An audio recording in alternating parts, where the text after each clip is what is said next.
Gloria al Señor. Bienvenidos a la casa de Dios. Gracias por estar con nosotros el día de hoy. Vamos a ir al libro de Job, capítulo número 9. Y cuando lo tenga usted el versículo 32, nos ponemos en pie para reflexionar en la palabra de Dios. Job 9, 32. Y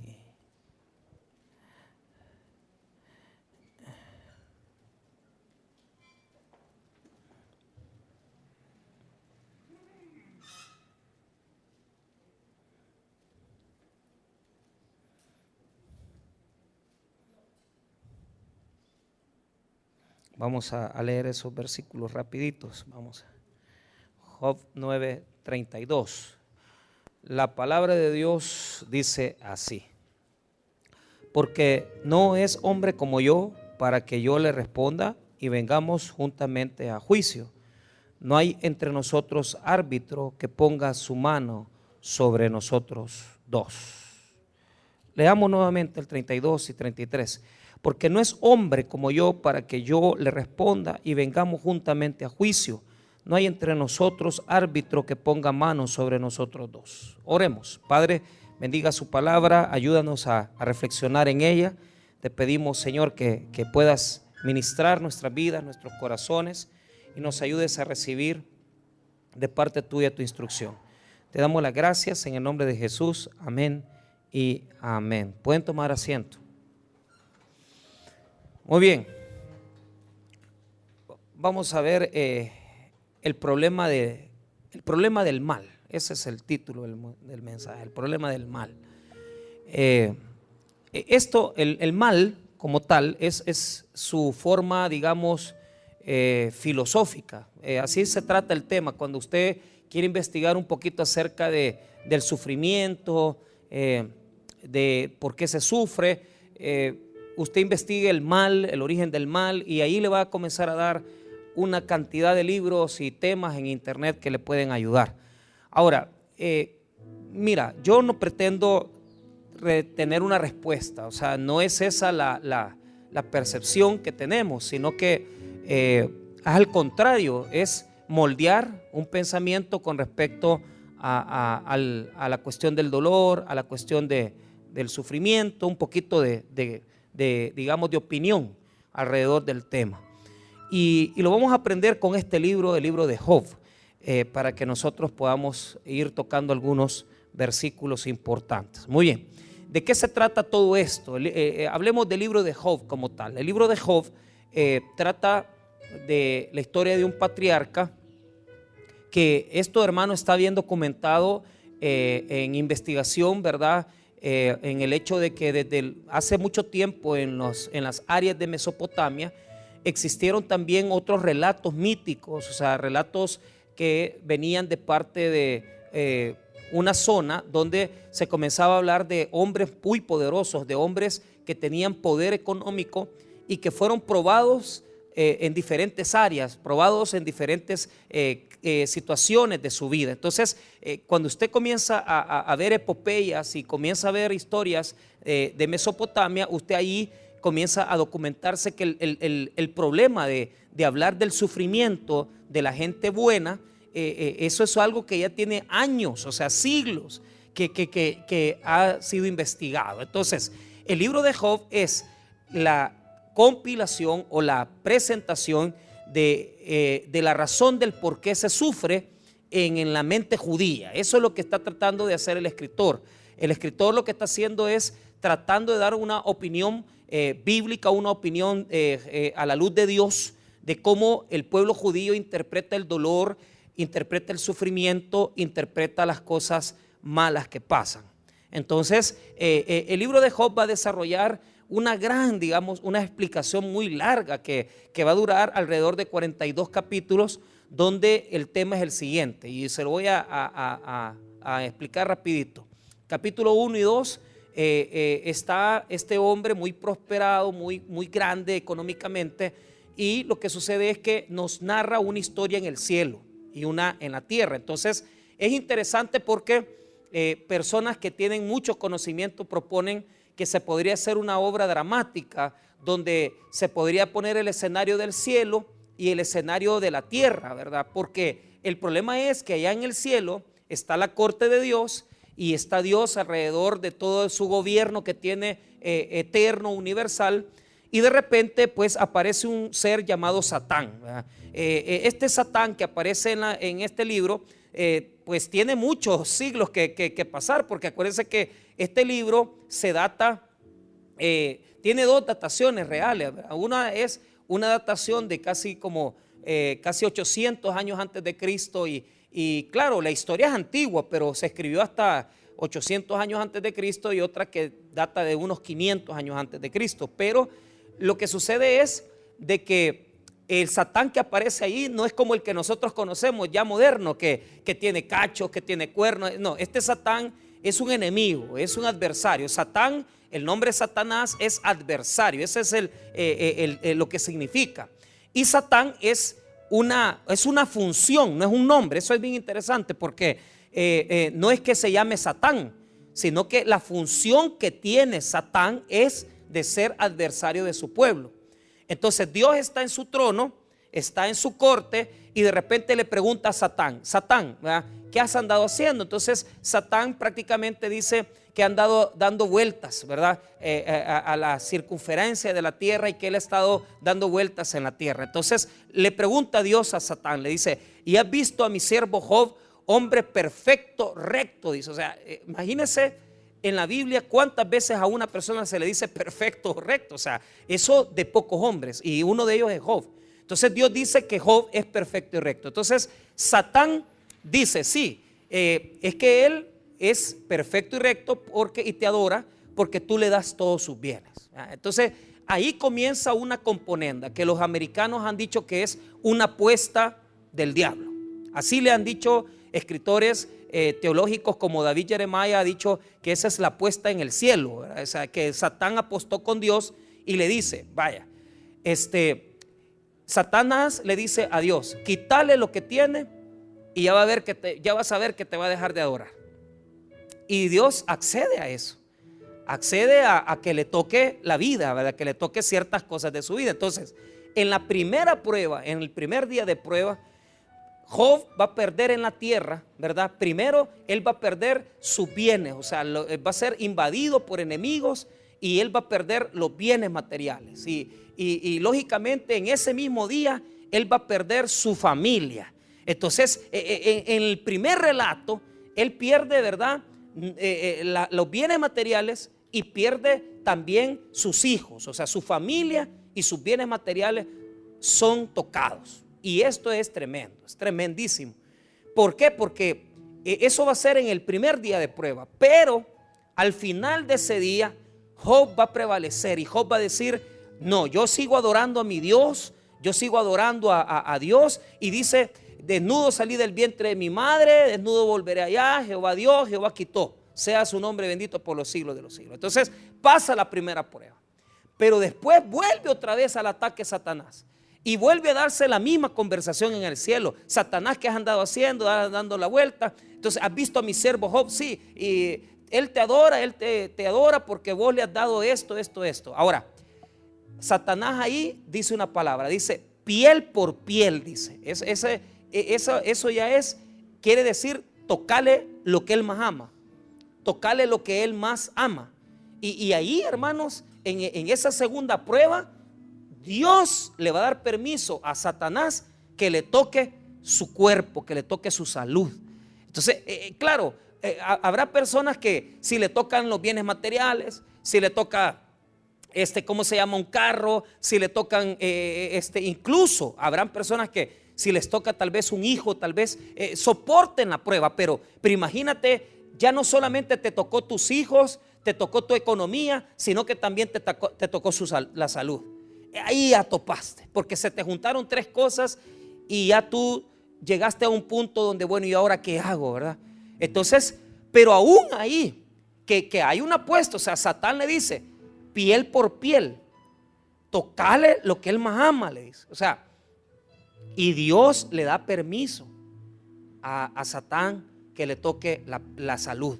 Y dice que Job le comenzó una sarna en el cuerpo, en la piel. O sea, una cosa tremenda que lo hizo postrarse.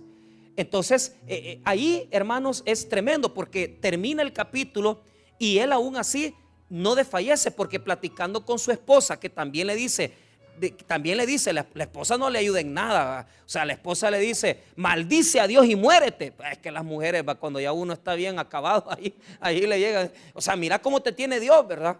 Mira cómo te tiene tu Dios. O sea, entonces la mujer le dice, maldice tu Dios y muérete, dice. O sea, pero ahí en ese texto, él responde, ¿acaso bendeciremos a Dios solo cuando nos da bienes y no cuando nos da males? Dice. Entonces pasa la prueba. O sea, ya pasó 2 pruebas. Pasó la prueba donde le quitaron sus bienes, le tocaron sus hijos, y ahora ha pasado la prueba de su piel, de su salud. Entonces él no ha renegado de Dios. Él no ha renegado.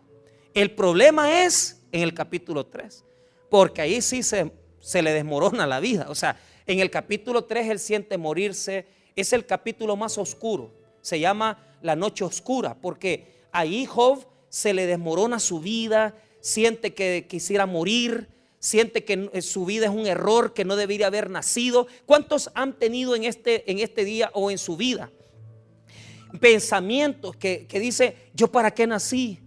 ¿Por qué Dios, verdad? ¿Por qué Dios ha permitido esto? ¿Por qué nací así? ¿Cuántos hemos sido expuestos a eso que le pasó a Job en el capítulo 3? Pero eso, hermano, va a ser algo bien duro, porque sus amigos van a llegar ahí y ellos no van a hablar nada.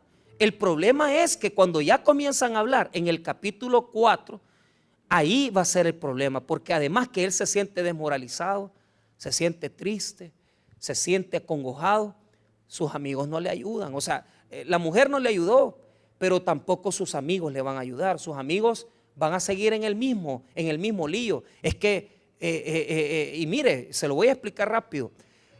Los amigos de él son tres, ¿verdad?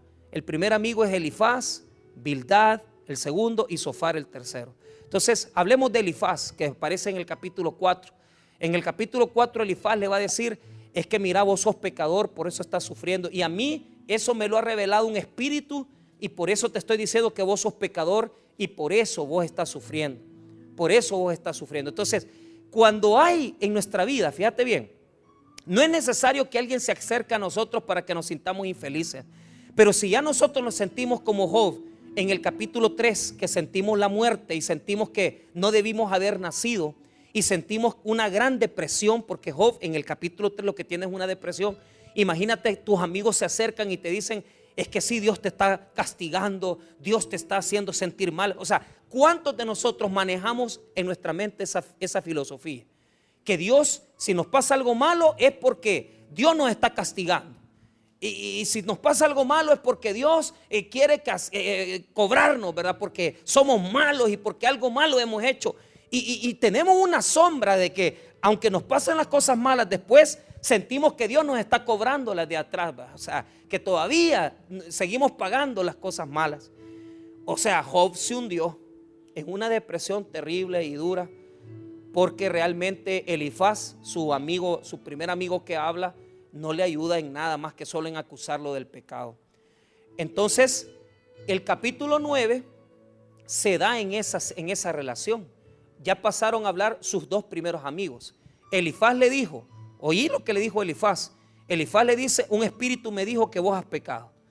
Bildad le dice, el segundo amigo, no solamente pecaste vos, sino que también pecaron tus hijos. Y como tus hijos son pecadores, Dios a vos te está castigando, porque has sido un mal padre, no has sido un buen padre, y por eso, como tus hijos son pícaros, tus hijos son malos, entonces Dios te está castigando a vos. O sea, cada amigo, en lugar de bajarle a la tensión de señalarle el pecado, le sigue sacando y le sigue sacando. Entonces, en ese contexto se da el capítulo 9. Y aquí ya Job está pensando locuras. O sea, aquí Job ya perdió aquello del capítulo 1 y el capítulo 2. Y les voy a decir algo, hermano.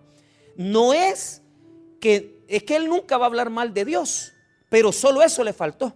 O sea, porque él le dice a Dios, vos sos esto, pero eso bíblicamente hablando, usted lo puede hacer. O sea, usted puede quejarse con él. O sea, lo que la Biblia no admite es andarse quejando con la gente y andar diciendo: es que fíjate que Dios me reventó, es que Dios me tiene mal, es que en mi casa no hay comida, es que mira, yo siempre he sido pobre. Esa murmuración, esa queja es la que Dios no admite. Pero Dios admite que cuando usted está quebrado, que cuando usted está en el suelo, que cuando usted está desmoralizado, usted hable con Él y le diga: Dios mío, yo me siento mal, ¿verdad? Yo estoy quebrado. Yo te digo, yo ya le he dicho a Dios, ¿verdad? Yo me he quejado con Dios de muchas maneras.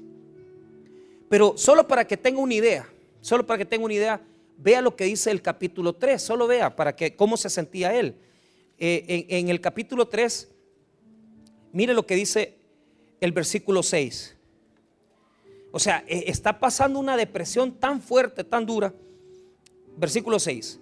Ocupe aquella noche, está hablando del día de su nacimiento. Mire, ocupe aquella noche la oscuridad, no sea contada entre los días del año, ni venga en el número de los meses. ¿Qué tal eso? ¿Qué estás diciéndole a Dios? Que el día de mi nacimiento no aparezca en el calendario. Póngale. O sea, ¿cuánta gente aquí dice: ay, ya voy a cumplir años, estoy por cumplir? Hay gente que le emociona eso. A mí ya no me emociona eso. Es más, hasta pena me da, ¿verdad? O sea, yo no celebro mis cumpleaños, yo se lo digo anticipadamente. O sea, no sé, a mí me da alegría que me regalen cosas. Pero en todo el año, no solo el día del cumpleaños, a mí me gusta que cada rato me esté bajando Dios un regalito. O sea, pero yo en eso soy bien cerrado. Yo en eso sí no soy muy abierto. Pero este hombre está diciendo que el día de mi cumpleaños no aparezca en la. O sea, yo estoy diciendo que ese día es el peor día del mundo, el peor día de la historia. Ese día no debería de existir. Imagínate llegar a pensar, o sea, si bien es cierto, no, y lo vuelvo a repetir, él en ningún momento está negando a Dios. Él nunca dijo: Dios, te abandono, te dejo. No, pero él está hablando derecho y le está diciendo: yo preferiría no haber nacido. Mira lo que dice el verso número 7.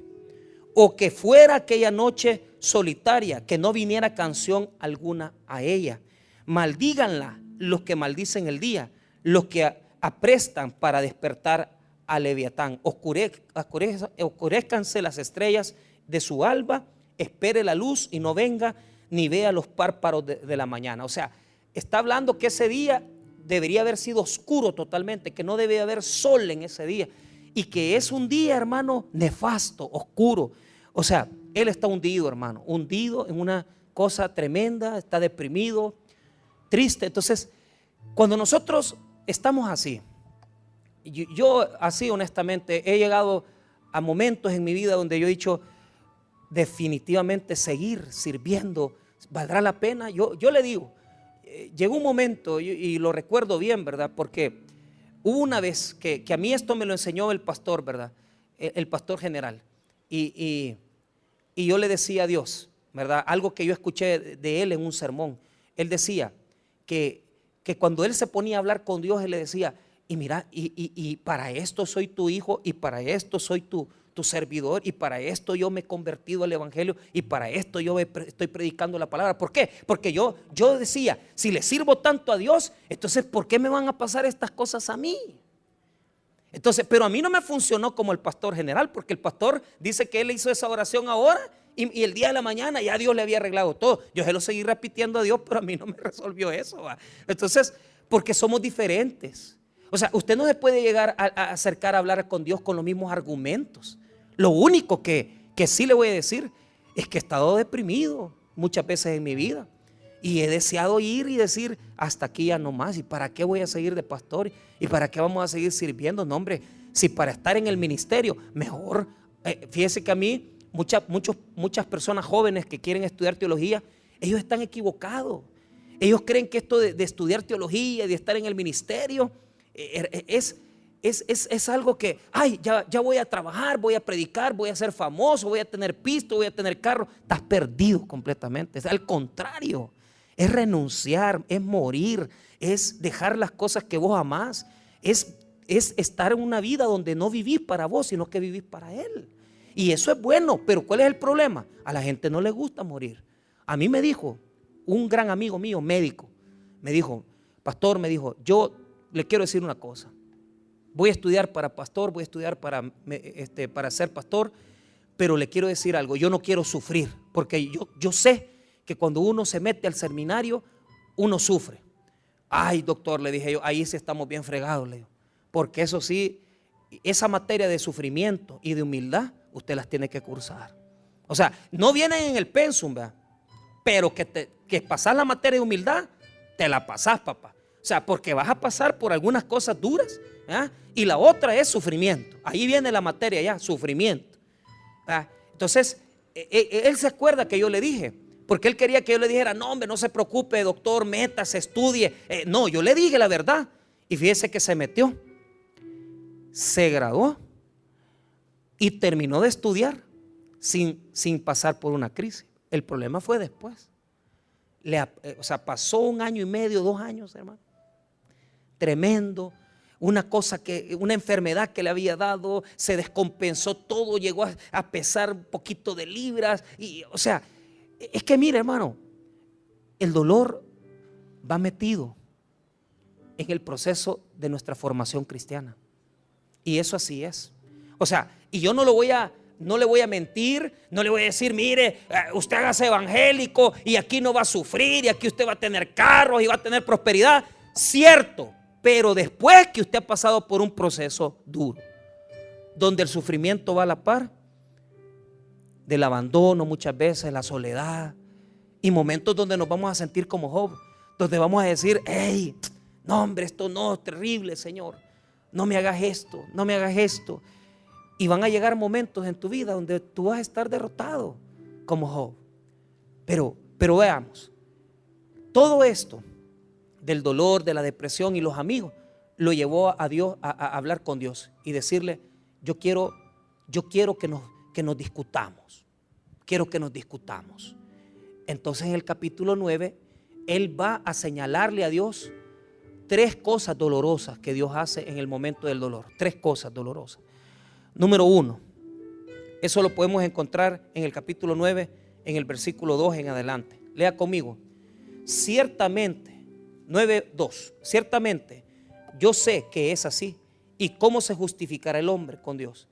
Si quisiere contender con él, no le podrá responder a una cosa entre 1000. Él es sabio de corazón y poderoso en fuerzas.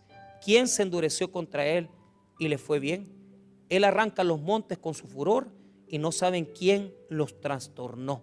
Él remueve la tierra de su lugar y hace temblar las columnas. Él manda al sol y no sale y sella las estrellas. Hasta ahí. Primera acusación. Dios, a vos se te pasa la mano, la fuerza con la naturaleza. O sea, esto es doloroso, hermano, cuando vienen cosas de naturaleza y usted dice, ¿y por qué esta cuestión? Por ejemplo, en la naturaleza están varias cosas. Número 1, yo me acuerdo, ¿verdad? Ese día 2001, el día del terremoto del 2001, muchos hermanos de la iglesia, incluida una compañerita de mi esposa, estaba allí. Y fíjese que a mi cuñada la invitaba bastante ella a decirle, mira, Mariela, venite a dormir conmigo a mi casa. ¿Y qué iba a saber ella? Que un día antes de eso, hermano, fíjese bien, un día antes vino ese gran terremoto y toda esa alud de tierra que venía de la montaña cayó en las casas, hermano, y estaba la Margarita. La Margarita se murió, enterrada. Yo fui, como yo vivía en Santa Tecla, un amigo me dijo, el pastor Nay, el Ricardo Donay, me dijo, mira, vamos a ver si ayudamos. Y llegamos al lugar donde está todo ahí destruido. Hermano, era catastrófico, las casas enterradas. Y uno dice, ¿y aquí Dios? ¿Y aquí Dios qué? ¿Qué cuenta Dios aquí? O sea, hay cosas naturales que uno no entiende. Y yo les he explicado eso, pero les voy a poner otro ejemplo. O sea, en el año de 1986 a mi mamá le tocaba estar trabajando allí donde a ella le tocaba trabajar, y porque mi papá se le metió llevarnos a Guatemala, no porque mi mamá se hubiera muerto en el Rubén Darío. El doctor que ella dejó cubriéndole el turno, el doctor que dejó cubriendo el turno a mi mamá, ese doctor se murió en el Rubén Darío en el año 86. ¿Y a qué hora fue el terremoto? A las 12. Y el terremoto del 2001, como a esa hora fue también, como a las 11 más o menos. O sea, ¿quién iba a decir que en ese rato iba a venir eso? Y usted dice, ¿y por qué? ¿Y por qué pasó esto? ¿Y por qué? O sea, Dios utiliza la naturaleza. Y nosotros le echamos la culpa. ¿Y por qué permitiste esto, Señor? ¿Y por qué permitiste lo otro? Cuando, por ejemplo, tenemos esos casos, ¿verdad? Yo lo he vivido mucho con amigos míos que tienen hijos con síndrome Down. Y me dicen, mire, pastor, me dice, es duro, es difícil. Pero yo amo a mi angelito, yo lo amo, yo la amo. O sea, sea niña o niño, ¿verdad? Pero ellos se preguntan, ¿qué pecado habrán cometido? Y dicen, ¿por qué Dios habrá permitido un niño con síndrome? ¿Por qué Dios habrá permitido un niño con esta deficiencia? ¿O tuvieron un retraso mental por un parto malo, alguna cosa mala? Entonces, un retraso mental. Y es duro, y les toca bregar, y los llevan, y los traen, y terapia. Y eso es difícil, pero ¿qué es lo que pasa? Se sienten castigados, ¿verdad? Se sienten castigados, ¿verdad? Y quieren que Dios les explique y les diga, mira, a mí me pasó esto por tal cosa, porque la gente quiere explicaciones. La gente quiere que uno les diga, sí, es que fíjate que te pasó eso porque pecaste, porque pasó esto. No. O sea, estas son cosas que Job le está diciendo a Dios. Primero, lo acusa de los problemas de la naturaleza. Número 2, la segunda cosa que acusa a Dios es que cuando estamos en problemas, Él se esconde de nosotros y no nos da la cara. Mire lo que dice el versículo número 9. Él hizo la Osa y el Orión y las Pleiades y los lugares secretos del sur. Él hace cosas grandes e incomparables, incomprensibles y maravillosas sin número. He aquí que Él pasará delante de mí y yo no lo veré. Pasará y no lo entenderé. O sea, cuando estás buscando una explicación y cuando estás buscando una forma de explicarme, Él no te atiende. Él no está. Y usted pasa por una gran calamidad y usted no lo halla. Y usted se siente mal y usted siente que Él no le responde. Entonces, no hay una respuesta de Dios cuando andamos en calamidad y cuando andamos en tristeza. Y usted se deprime y usted dice, ¿por qué Dios? ¿Por qué Dios? Entonces, son cosas que Él está acusando. Primera acusación, la naturaleza. O sea, Dios hace juicios naturales. Número 2, Dios se esconde cuando hace las cosas de sufrimiento, no nos da explicaciones de lo que estamos viviendo. Y número 3 está en el versículo 22. Y esto es algo bien difícil, ¿verdad? Porque yo creo que no es, o sea, ahí Job se le está saliendo del guacal, ¿verdad? Mire lo que dice el 22. Una cosa resta que yo diga, al perfecto y al impío Él los consume.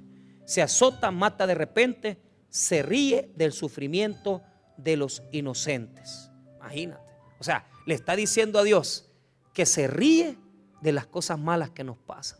O sea, hasta ese punto llegó Él y le dice, mira, yo quisiera que vos vinieras aquí a explicarme frente a mí. Así le está diciendo Job. Yo quisiera que estuviera frente aquí y que pusiéramos un juez y un árbitro. ¿Qué es lo que quiere Job? Es que alguien le diga, sí, vos tenés razón. Vos tenés razón. ¿Cuántos hemos sufrido por cuestiones tal vez de enfermedades o cosas que hemos vivido? Y decir, ¿y esto cómo es que surge? ¿Esto cómo sale? ¿Verdad? Imagínate, hay hermanitos que hacen el esfuerzo y tal vez su hijo tiene un problema cardiovascular, otros tienen problemas por cuestiones respiratorias y uno dice, Señor, que mi niño, ¿verdad? Que no sufra, prefiero sufrir yo, pero no mi hijo, que no sufran ellos, que sufra yo en lugar de ellos. Y entonces Job, desesperado, reclama con el versículo con el que comenzamos, ¿verdad?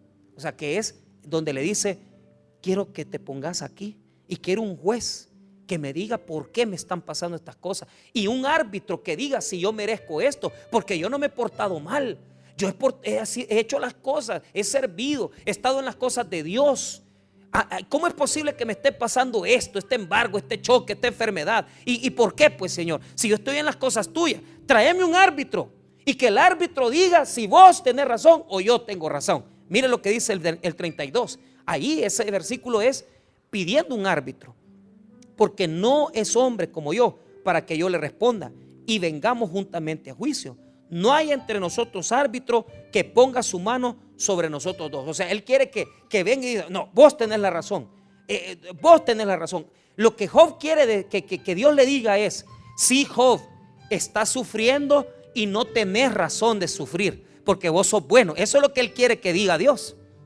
Y muchas veces nosotros pensamos, o sea, aunque no lo digamos, en el corazón sentimos que estamos sufriendo, y estamos sufriendo por cosas que no debemos, y que estamos sufriendo por cosas que nosotros no tenemos que sufrir. Vaya, ¿cuántos aquí se los han pasado llevando de encuentro? Porque el hijo se mete en negocios, drogadicto, vende esto, y ahí tiene que estar aguantando usted a un hijo drogo, a un hijo alcohólico, y usted, que estoy pagando, dice. ¿Y por qué mi hijo? O sea, es triste, es duro. Y uno quisiera, ¿verdad?, que Dios se pusiera como árbitro, que alguien viniera como árbitro entre Dios y uno, y dijera: sí, vos tenés razón, sí, que mira, te voy a quitar este problema ya, te voy a quitar este problema ya. Pero no es así. O sea, uno quisiera que hubiera alguien diciendo lo bueno, lo malo. Uno quisiera que Dios dijera: hasta aquí te voy a llevar, hasta aquí es la prueba. Pero entonces, ¿qué dice el libro del dolor? Esa es la pregunta. Fíjate que hasta aquí le van a echar la culpa a Dios, porque nosotros le echamos la culpa al diablo, le echamos la culpa a Dios, pero muchas veces nosotros no vemos, ¿verdad?, lo que nosotros hemos hecho, y nosotros decimos: no, es que, o sea, siempre es Dios el culpable, aunque nosotros tengamos la culpa. Y aquí, seamos honestos, seamos sinceros, muchas veces el que tiene que estar sentado ahí en el banquillo de los acusados es usted y soy yo. Porque si le está yendo mal, el 70% de las cosas malas que le están pasando no es porque Dios se las ha puesto, es porque usted las buscó. Y lamentablemente uno tiene que reconocerlo y decir: hey, no, hombre, yo la regué, o sea, pero llegar a ese punto de decir: yo soy culpable, yo soy responsable, eso nadie lo hace. O sea, yo no digo que Dios no pone cargas, claro que sí, Él las pone algunas, pero muchas son porque nosotros las hemos buscado. Entonces uno tiene que discernir primero entre lo que es consecuencia de nuestros actos y lo que es que Dios le ha puesto a uno para sufrir. Y yo le voy a decir algo: deberíamos todos nosotros hacer esa cuenta, decir: ok, hasta aquí es mío, lo otro ya es una cuestión de Dios que me está probando. Y usted se va a poner a discernir y usted dice: es cierto, esto yo me lo busqué, y lo demás, Dios o lo que sea. Pero ¿qué es lo que sucede? Usted le tiene que decir: Señor, aquí estoy enfrentando esto, peleando la batalla, perseverando hasta lo que pueda pasar. Pero muchas veces es el diablo, y el diablo le echa la culpa de un montón de cosas. Es que el diablo me puso la mujer. Es que usted es mujeriego, hombre. No es que la mujer se la puso el diablo. Es que mire, pastor, es que fíjese que Satanás como obra y como abre en la iglesia. Ahí hay un pastor que la está pasando mal, ¿verdad? Pero todo es porque él tiene 50 años, ¿verdad? 55 años, y se casó con una cipota de 18, pero que acaba de cumplir 18. Y entonces se lo están acabando, pues como no se lo van a acabar. Entonces, Satanás, ¿qué es Satanás? Es el Satanás, los cuernos no los tiene, es la muchacha bonita que está, pues. Y él, ¿qué va a hacer? Él es hombre, vio a la mujer, se enamoró de ella. Y un hombre de 55 años, ¿cómo no va a querer estar con una chica de 18, 19? Y claro, le vamos a echar la culpa al diablo, pero ahí el diablo no tiene la culpa. Somos nosotros. Ahí meta a Dios, meta al diablo, mire, si quiere meta a su suegra, meta a quien sea. Nadie de esos tiene la culpa. Nosotros somos los culpables. Ahora le voy a explicar cómo ve Dios el mal, y solo se lo voy a presentar para cerrar el mensaje. Si usted adelante conmigo hasta el capítulo 40, ahí aparece Dios. Ahí aparece, o sea, por fin Dios estaba callado, Dios no decía nada, ¿verdad? Entonces le voy a dar un ejemplo. Él apareció en un torbellino. O sea, Dios aparece por manifestaciones celestiales, pero este torbellino, hermanos míos, allí, si usted puede notar cómo apareció Dios en Job, esa es una pregunta, es como un torbellino. Esa es una teofanía, es una manifestación de Dios. Entonces, ahí apareció el Señor, y ahora le va a comenzar a preguntar a Job: vaya, Job, vos has venido hablando de mí 38, 39 capítulos y ahora me vas a explicar vos a mí. O sea, has hablado de mí todo lo que has querido. Ahora sentate vos, porque ahora vos vas a oír lo que yo te tengo que decir. Entonces, mira bien, versículo 6, ahí está Dios en un torbellino. Respondió Jehová a Job desde el torbellino y dijo: vaya, prepárate, papá, porque hoy voy a hablar yo, men. Cíñate ahora como varón tus lomos, yo te preguntaré y tú me responderás. Yo me acuerdo, ¿va?, de mi pastor, porque mi pastor decía así. O sea, cuando él estaba hablando, hermano, a uno le decía: te callás, porque ahora voy a hablar yo, decía él. O sea, cuando él decía ahora voy a hablar yo, eso quería decir juicio. Entonces, y así es Dios. O sea, vos podés hablar y argumentar y decir que no tenés la culpa y decir que vos no tenés nada que ver, pero aquí Dios, deja hablar a Dios, deja hablar al Señor, que Él ponga su argumento, que Él ponga su perspectiva de las cosas. Entonces, una primera respuesta es: vea hasta donde usted tiene la culpa. O sea, vea su responsabilidad y vea que ahí en muchas cosas Dios no tiene la responsabilidad. Ahora, número dos, ¿cómo hace Dios con el mal? Entonces aquí en el capítulo 40 y 41 hay una tremenda ilustración. Hay dos animales míticos. Uno se llama Behemoth y el otro se llama Leviatán. Behemoth es un hipopótamo y Leviatán es un cocodrilo antiguo. Todo egipcio, o sea, todo faraón de Egipto, cuando tomaba la posesión de faraón de Egipto, todos los años tenía que ir al Nilo y tenía que pelear con un cocodrilo y tenía que pelear con un hipopótamo, simbólicamente hablando. O sea, no es que los mataba, no piense usted que iba a matar al cocodrilo o que mataba al hipopótamo, para nada. Él peleaba, hacía la mítica como que lo iba a matar, pero no lo mataba, ¿verdad? Entonces, porque la victoria era que lo ponían a él en el trono de faraón, ¿verdad? Entonces, aquí Dios está presentándose como que fuera un rey peleando con esos dos males, con Behemoth y con Leviatán. Y en la Biblia, Behemoth y Leviatán son representantes de la maldad, de Satanás mismo incluso. Hay una relación de Leviatán a veces con el mismo Satanás. Entonces, quiero que note, ponga atención, versículo 15, ahí aparece Behemoth. He aquí ahora Behemoth, el cual hice como a ti, hierba como come buey. He aquí ahora que su fuerza está en sus lomos y su vigor en los músculos de su vientre. Su cola mueve como un cedro y los nervios de sus muslos están entretejidos. Sus huesos son fuertes como bronce y sus miembros como barras de hierro. Escuche, eso es Behemoth. Ahora, vea Leviatán.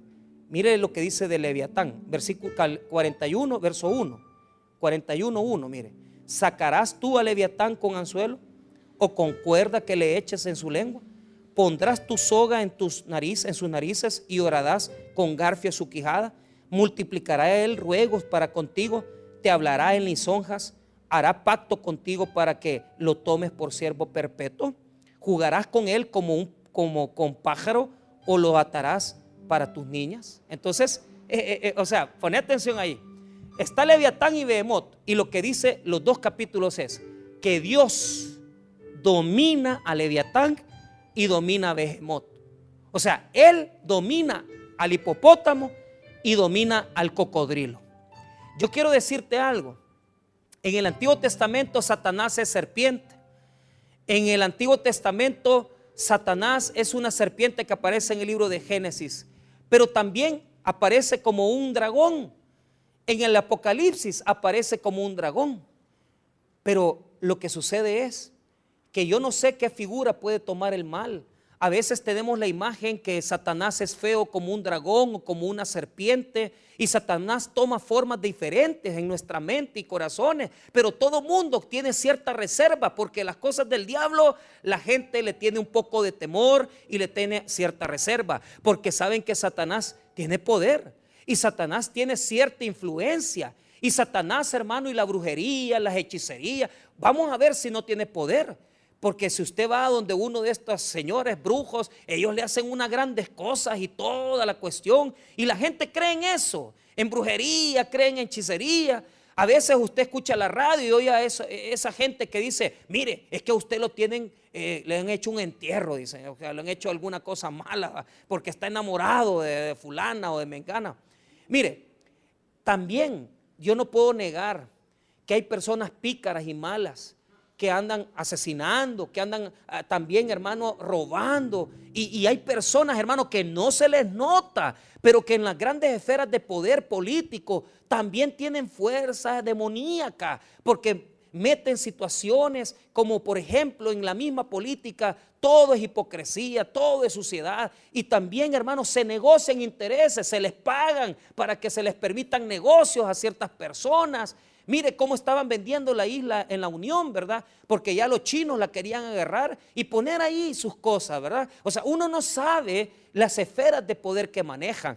Yo no le digo, hermano, que el mal no tiene poder, Satanás no tiene un rostro feo y de verdad que es malo.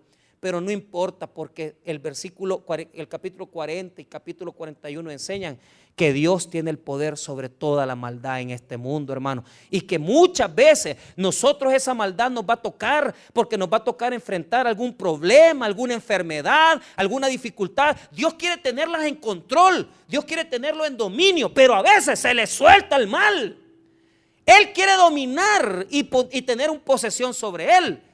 Pero muchas veces el mal tocará nuestra puerta, tocará las situaciones de nuestra vida, pero no nos preocupemos, porque la palabra de Dios dice que nuestro Señor Jesucristo al final de los tiempos tomará a Satanás y lo lanzará para siempre al lago de fuego y de azufre, porque Dios tiene el poder sobre la maldad y tiene el poder sobre el enemigo. Aunque pensemos que prevalece y aunque pensemos que en el mundo hay tanto daño y tanta maldad, no se nos olvide que Dios domina las dos cosas. Domina lo malo y domina la maldad de los hombres. Y les voy a contar esto. El problema de nosotros es pensar que a Dios lo dominan esas cosas. No, hermanos. O sea, Satanás nunca va a estar por encima de Dios. Cuando llega a nuestra vida una situación como una enfermedad, es porque el pecado entró al mundo y eso contaminó toda nuestra generación. Y siempre, hermano, la maldad va a ser algo que va a estar prevaleciendo en la humanidad. Enfermedades, niños que nacen con enfermedades, la situación que estamos viviendo en el mundo de violencia, todo eso lo vamos a tener que soportar. Pero después de todo eso, sabemos que tenemos un Dios que está sentado en el trono y que Él no necesita que nadie le diga, es que tú tienes razón o yo tengo razón, porque siempre la voluntad de Dios es perfecta para sus hijos. Y lo que nos pasa está controlado bajo la gran voluntad y bajo el proyecto de Dios. Cuando vienen el dolor y el sufrimiento, ¿para qué sirve entonces? Para que reconozcamos que Dios domina el mal. Entonces, ¿para qué sirve lo malo y el sufrimiento en nuestra vida? Para que podamos conocer a Dios cara a cara. Porque si no fuera por esa situación que estamos viviendo, si no fuera por el dolor, si no fuera por las crisis que tenemos, nosotros no conoceríamos a Dios. Job pasó por un tremendo dolor, pero a través del dolor conoció a Dios. De tal manera que el texto que termina todo el libro es tremendo, porque él reconoce en su intención, en su corazón, que él no conocía a Dios y que solo lo conoció por el dolor y el sufrimiento. Mire Job 42, versículo número 5 y 6. Y este es uno de los versículos preferidos y uno de los mejores del libro, que dice que él no conocía a Dios. O sea, él conocía de lejos, pero a través del dolor, a través del sufrimiento, él conoció a Dios. Mire lo que dice el 5 y 6. De oídas te había oído, mas ahora mis ojos te ven. Por tanto me aborrezco y me arrepiento en polvo y ceniza. O sea, él reconoció que él no conocía a Dios. Solo de oídas. Es solo de oídas. Mira, ¿cuántas personas no conocen a Dios verdaderamente? Y hasta que pasamos por el dolor y el sufrimiento, ahí es donde conocemos el rostro de Dios. Conclusiones. El punto número 1 es importante, que nosotros tenemos que reconocer hasta qué punto nosotros somos responsables de lo que estamos viviendo. Punto número 2, Dios domina la maldad y domina el mal en el mundo. Él lo controla, pero no le es fácil. Controlar el mal es algo, hermano, que entró al mundo por el pecado, y eso está haciéndole daño a mucha gente, a la humanidad, y Dios no quiere eso. Dios no quisiera ver niños en la UCI del Hospital Bloom. Dios no quisiera ver niños con enfermedades. Dios no quisiera eso, pero el pecado trastornó todo y destruyó todo el plan perfecto que Dios tenía para nosotros, y Dios tuvo que establecer un nuevo plan en su Hijo Jesucristo. Y número 3, hermano, el sufrimiento nos ayuda para conocer a Dios. Si en esta mañana usted está padeciendo dolores, está pasando por pruebas y dificultades, mira, deja de estar allí peleando y decir, es que yo no soy culpable, yo no tengo culpa. Eso no importa, ni el diablo, ni el hombre, ni Dios, sino que solamente decir, Señor, yo acepto, ¿verdad?